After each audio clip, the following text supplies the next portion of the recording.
Powerful people in life are great role models. So few of us have them. However, if we don't have them, we probably are never going to actualize our potential. My name's Tarab. I make videos about emotional intelligence every day. Today I'm walking through Beverly Hills, and I want to talk about what I learned from the event that I went to this weekend at Tai Lopez at his mansion. First and foremost, we were in a mansion that was worth $100 million. Now, that is probably one of the greatest private residences that I've ever been in my life. And what I learned from it is that really use it to give people opportunities.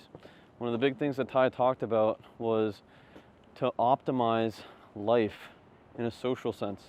He said that 6 days a week, if we can make the time and energy to have people over, to actually spend time with our friends, to spend time with our family, that we'll be happier as human beings, and as a byproduct, ideally, live a more satisfying life.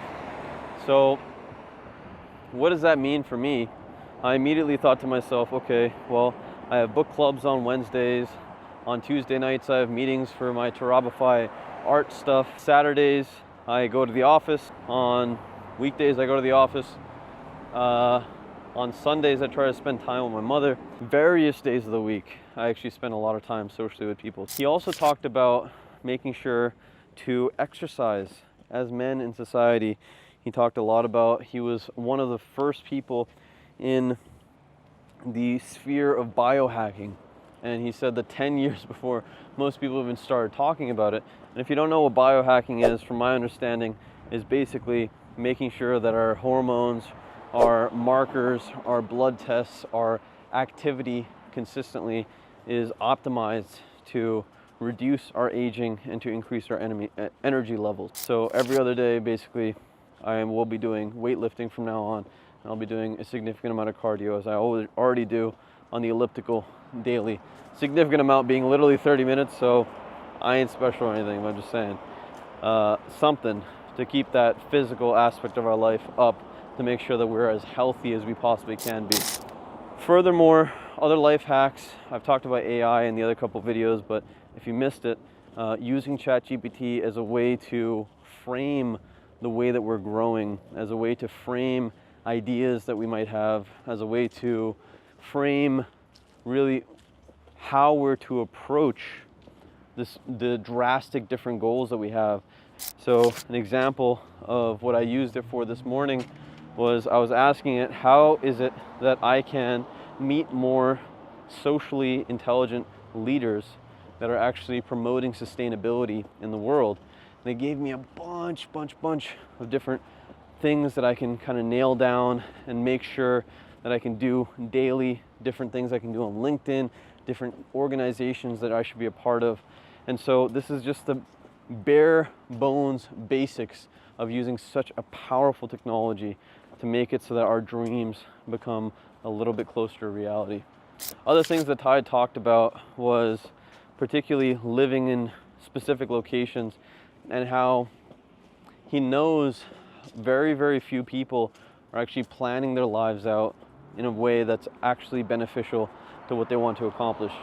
Meaning that a lot of us know how to spend the time to make money. We equate hours out of our day to the amount of hours, the amount of dollars that they are worth oftentimes. And oftentimes we all forget that in order to maintain this money, that there are not large countries that are on our side. There are not large conglomerates that are on our side. When it comes to making money and keeping money, in fact, most of the governments and most of the people that put these things in place realize that most people do not care about these things.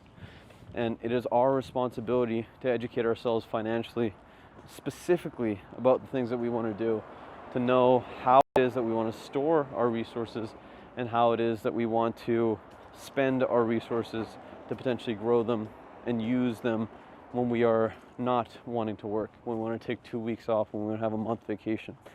So what he talked about in particular was the LLC component of life.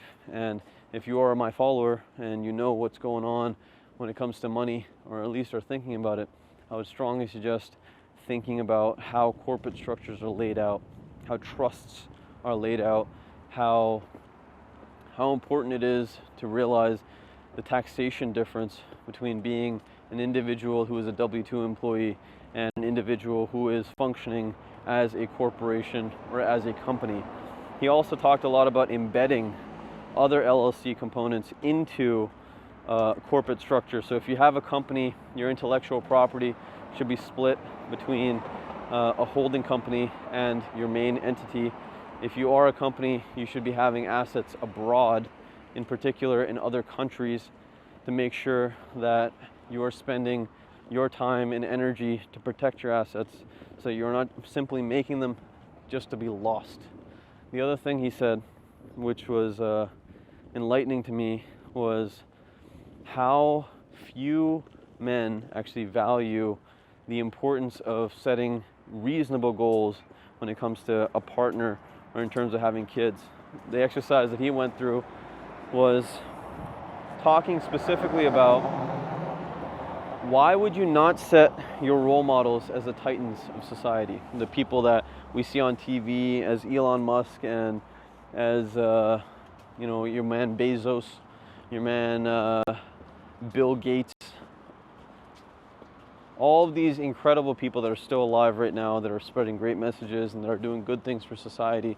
Why would those not be our role models? So what he did is he said, hey, if you want to have kids, simply aggregate the age that all of these billionaires, potentially trillionaires, the age that they decided to have children. And so he went through a list of 10 of them, again using ChatGPT, and it turned out that the average age was about 32 years old. So if you're a guy and you're thinking about having kids, apparently if the titans have had kids when they're 30s, early 30s, late 20s, it may be of use to us to also think about a similar time frame. He said also that we are to find our spouses, our partners in suburban areas, mix of rural and city area, because those are the most likely areas to have people that align with our values. He said that LA, if you are from LA, is not a great place to actually find those partners. It's actually one of the worst areas in the world to find mates in terms of dating. I guess because people are fake, I'm not sure. I don't live here. I'm an Ohio bound individual. But basically, there was a variety of different information that he kind of threw out and that I took a lot of notes of. And that's kind of the benefit of going to events like this, is whatever your goals are in that time period, you really want to explore how people that you want to be like, or how people that are further along in life are doing those things, because it gives us context. It gives us a tremendous amount of potential energy that we can build up, that we can actually spend to recraft our own goals, our own aspirations. I'm not someone that wants to spend a lot of time in the city, or someone that wants to spend a lot of time having paparazzi and stuff around, but Tai also has a farm, where his mother spends time, his children spend time, his spouse spends time, and it's in a completely different country. I just thought, what an incredible way to think about life as not just the country that you live in, but the entire world as a whole. Why do we limit ourselves to geography when we can make enough funds to literally take a flight anywhere? We could have enough contacts to just call someone up and say, hey, my name's so-and-so, and this is what I do, and I would like to do some work with you, and perhaps we can be good friends for a long time. I think it's a much more organic way to look at life, and a much more useful way to look at life. Would encourage, because I'm doing that for myself. Furthermore, some other things he talked about are the emotional stress that comes with actually being, how you doing, in a beautiful financial situation for most of life, and then losing all of those finances. He was saying most people can't imagine losing, 6, 7, 8 zeros out of their bank account in one foul swoop, and I sure as hell can't. But he was saying that those circumstances in life, if we are not emotionally well, if we're not spending the time and energy to build out the geography, to build out the love life that we want, that those types of tolls can be detrimental. And he talked about suicide. He talked about the importance of realizing the emotional toll that these things are going to have if we are not well rounded.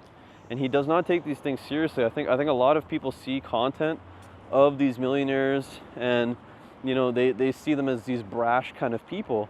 But we have to realize that if they're doing things so much more efficiently than most of society, chances are they've come across some of the topics that me and you think about and think, wow, we must be on some real shit thinking about this stuff, right? Like, these people necessarily thought about this stuff, incorporated it, and moved on.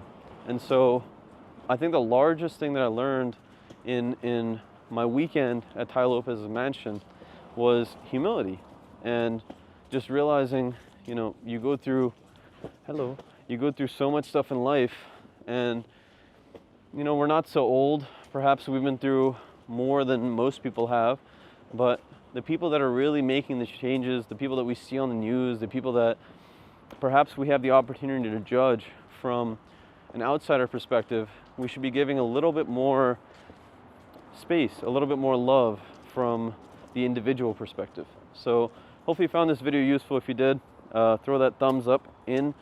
I will be talking a lot more about how I'm utilizing these strategies in my life in the months to come. I do try to post a video a day, so actualize your potential catalyst. This world needs you. Take care of yourself. Peace.